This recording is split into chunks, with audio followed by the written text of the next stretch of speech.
Hi friends, and welcome to the Healthy Beyond 40 show. I'm Michele, mama 4 and military wife, and I'm passionate about helping women get healthy from the inside out so they can feel better and live their best life. Do you feel like you're struggling to lose weight and get in shape? If you're ready to develop healthier habits, exercise consistently, and lose weight sustainably, then you're in the right place.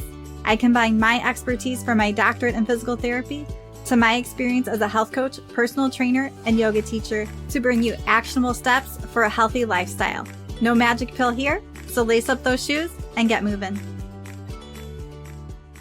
Do you find yourself constantly craving sweets or carbs? You guys are not alone. Cravings are one of the biggest struggles that I find with people when they're trying to lose weight and get healthy. And sometimes it can even be sneaky.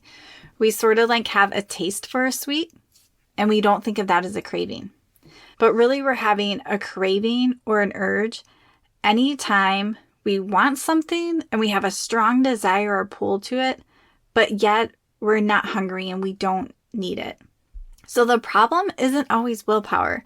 Our brain starts to get wired. And certain foods have an impact on our body biologically too, especially those carbs. They can make us feel better. They bring us comfort.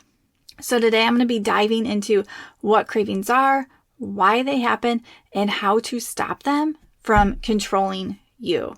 So before we get started, I want to share my favorite supplements that I use and I love, because when it comes to cravings that we're talking about today, so my favorite green juice from Organifi, and not only does Organifi have the greens, it has ashwagandha.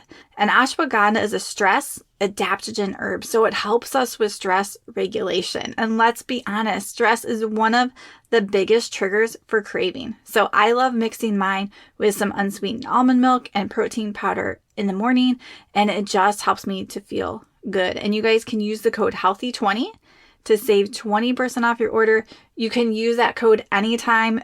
I've been able to combine it with other coupon codes. So make sure you guys use that code to get the best price.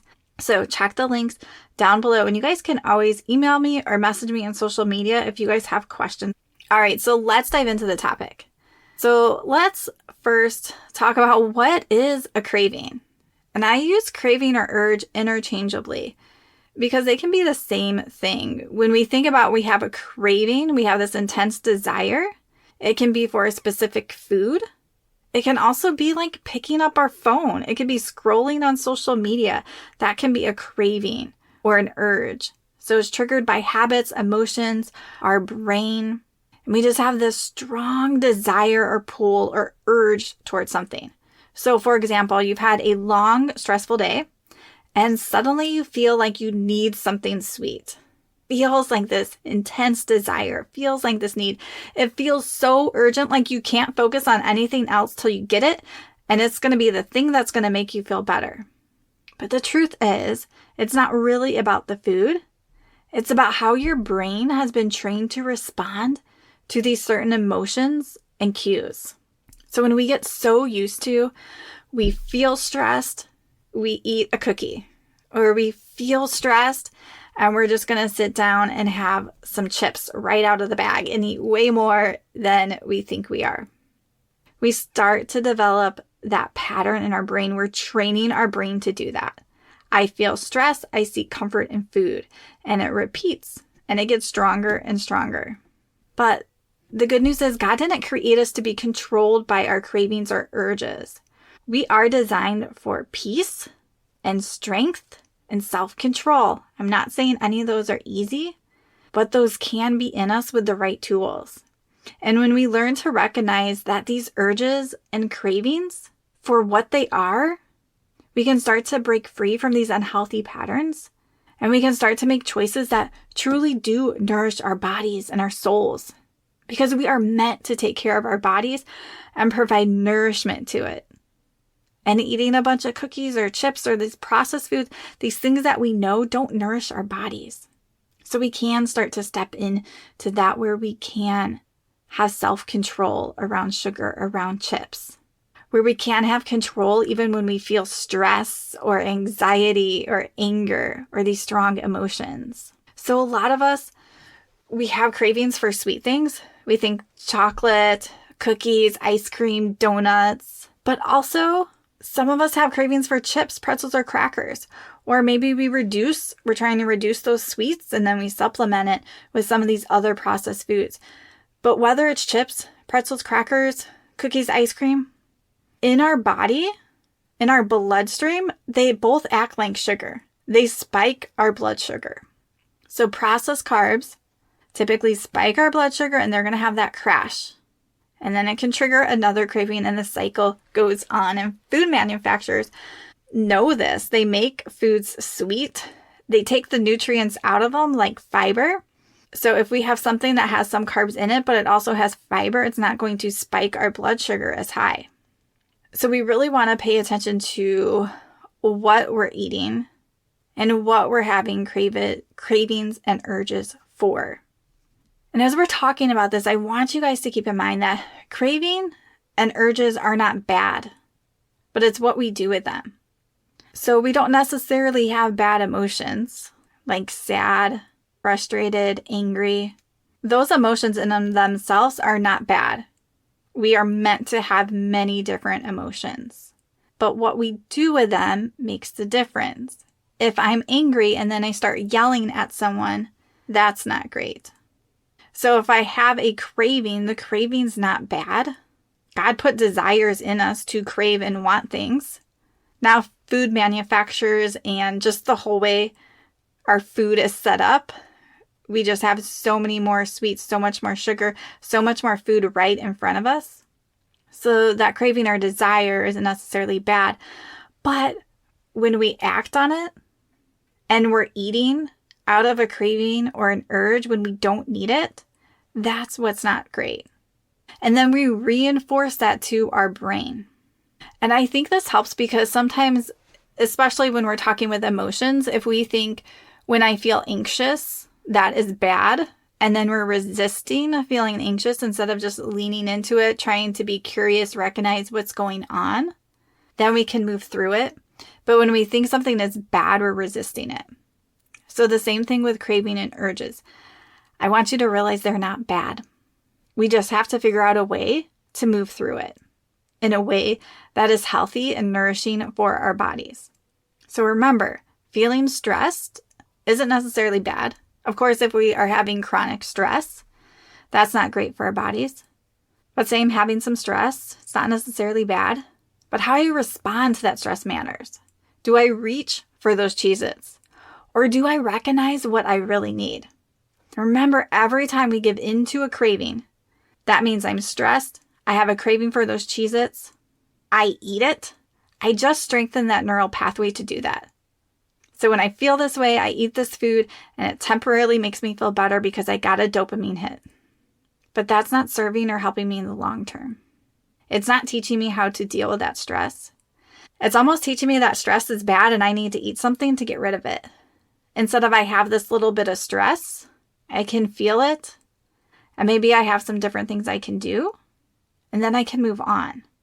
So we can rewire our brain. Our brain is plastic, meaning it's adaptive. So we can create new thoughts. We can create new patterns in our brain. So we can train ourselves to respond differently. We aren't locked in and stuck with the same thing. You can even think back to your past. How have you changed? Is there something that you used to think or you're used to do that you no longer do? I'm sure there's things because we can rewire our brain. So wherever you're feeling stuck with cravings or sugar or sweets or whatever that is, you can change it. We have choices and we have to feel that we have some power and control, because when we think that we don't have any choices or any control, we're going to stay stuck. So remember, it may not be easy and you may not know the how right now, but you do have choices and you do have control and you can change the way you're thinking. So in my new course, I just released the self-coaching system. I help navigate you through urges and cravings using a specific tool with the metaphor riding a wave. Because think of a craving like a wave. It rises, it peaks, and it fades away. You don't have to act on it. That craving is not going to stay there all the time. So this course I created goes into depth. This is just one of the many tools in the course. And it goes into depth on how to do the surfing the urge and what to do in the moment. How to resist that pull of old habits and strengthen new neural pathways. That's how we're going to support lasting change. Because at the end of the day, lasting weight loss isn't just about food and exercise. It's about your mindset. Your mindset is running the show. It literally shapes every choice you make. So in this course, you get the tools to shift your thoughts, to finally break free of that self-sabotage, and create that consistency that you've been looking for. So when you learn how to shift your thoughts, process your emotions, everything changes. You start to stay consistent and make choices that actually support your health. So this course isn't another diet plan that's just going to fail you, because most of us has tried plenty of diets and we're not where we want to be. So this is about real tools to help you think clearly and to let go of beliefs that are keeping you stuck, and also teaching you how to regulate your emotions. So for example, when we're stressed, we're not grabbing for food. So if this speaks to you, check out the links down below in the show notes and sign up. Don't stay stuck, friends. Take this opportunity to create some lasting change, not only for your health. A lot of these tools in the course can be applied to relationships and your personal life just in general. So when we're thinking about the cravings, we don't want to give in. We have to know what we're feeling. Are we actually hungry? If we're actually hungry, maybe we need to eat something. Maybe it's not the cookie, but we may actually need to eat something. Or are we stressed, bored, or tired? And can we actually give ourselves what we need instead? So if we're exhausted, maybe we take a 10-minute nap. If we're stressed, maybe we go for a walk, do some deep breathing, or talk with someone. We need to give ourselves what we need. And I've really been using these coaching tools that are in the course, especially the ones with mindset, not only for me, but with my kids. So we just finished eating dinner, and I've been trying to walk my kids through this. So when we have a feeling, we'll just use the example of frustrated, because my kids might be frustrated with each other sometimes. That feeling comes from a thought. So they were thinking something like, maybe my brother is so annoying, he won't stop doing this. And then they feel frustrated, and then they act in a certain way. So they might be mean back, they might start yelling, and they get their result. So at dinner, I was using examples, asking them how they were thinking and feeling about things. And then the big thing is, how could they think to make them feel better? So the circumstance is the same. I think I said something like, my brother's annoying me. So that could be the same, but how could they think differently? Maybe they could think, he just really wants someone to play with, and he doesn't know how to do that in a good way. And then they might feel a little more peace. And then maybe they could speak to him, hey, if you want to play with me, don't do this, just ask. So these mindset tools are so key. We have to know how we're feeling and how we're thinking, and we have to know what we really need. So if you're overwhelmed with work, your brain may scream, eat something now. It's going to make you feel better. But instead of reaching for that sugar or those carbs, we can pause and ask ourselves, what do I actually need right now? Can I ride this craving out?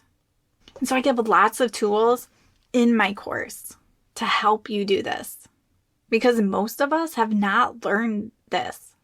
If I think back to where I was in my young 20s, I really didn't have any tools to deal with my emotions. I basically thought what we think are bad emotions, or if I felt anxious, I thought that was bad and I should feel some other way. I didn't have any tools to change my thoughts, to process my emotions and feelings. And when you can do this, it can help you in your weight loss journey, and it can help you in your relationship and your life. All right. So to wrap it up, I want you guys to remember, cravings aren't the enemy, but giving into them is what is keeping you stuck. And you do have the power to retrain your brain and respond differently. And when you learn to manage these urges for food that come up, you can start to break free from the emotional eating and start making healthy choices that are actually serving your health, that are actually helping you to reach your goals. All right, friends. So I hope this episode was helpful. I hope you were able to take a little sliver away and something to help you along in your health journey. And remember, if you want to go deeper, check out my course, the self-coaching system, that's going to teach you how to handle these cravings, how to ride that wave, and to rewire your mindset and to handle your emotions. So check all the show notes for the details. And friends, just keep on moving this week.